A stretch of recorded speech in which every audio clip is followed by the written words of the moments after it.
Olá! Dessa vez privilegiarei um texto curto, um texto pouco falado,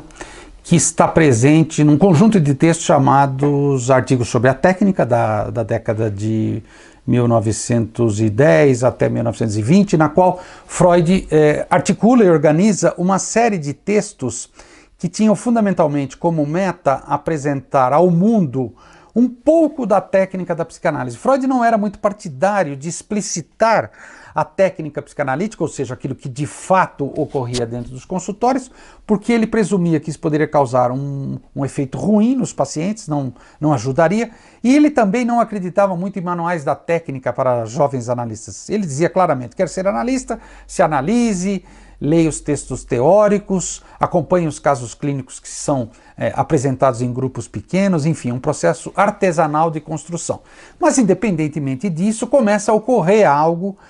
justamente no momento de fundação da IPA, ou seja, por volta de 1910, começa a ocorrer um fenômeno que ocorre até os dias de hoje, que é o fenômeno do charlatanismo. Ou seja, como a invenção de Freud causa um furor no mundo, muitas pessoas começam a dizer que praticava a psicanálise a partir das descobertas de Sigmund Freud. Freud se assusta ao perceber que essas pessoas, além de não se dedicar à sua própria análise, apenas liam superficialmente alguns de seus textos e saíam pelo mundo prometendo curas, algo que não deixa de ocorrer até os dias de hoje. Ou seja, Freud tentava então demonstrar que, para ser psicanalista, seria necessário um envolvimento na qual nos chamamos até hoje de um tripé, ou seja, análise pessoal, uma supervisão com um colega mais experiente e um envolvimento permanente com a teoria e com os pares. Então, esse texto, Manejo de Sonhos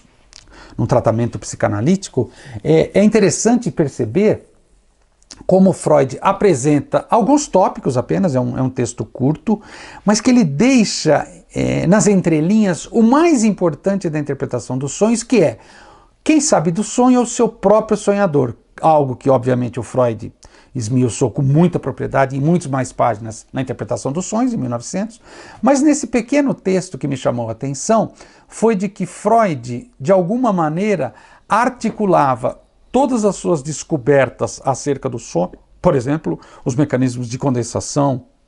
e deslocamento, para as questões humanas, para as questões neuróticas, obviamente,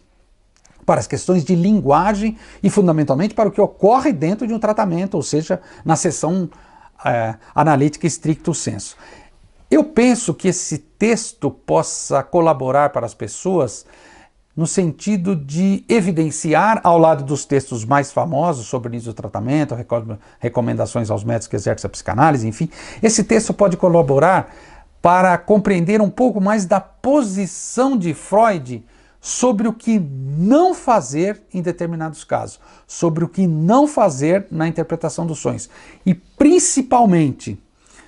pensar a interpretação dos sonhos como uma arte, não uma arte simplória, obviamente, mas uma arte no sentido de que ela precisa ser reinventada, ela precisa ser reimaginada a partir de cada sonho, porque senão há o risco do próprio paciente imaginar meios de resistir ao tratamento a partir da produção de seus sonhos, a partir de sua produção onírica.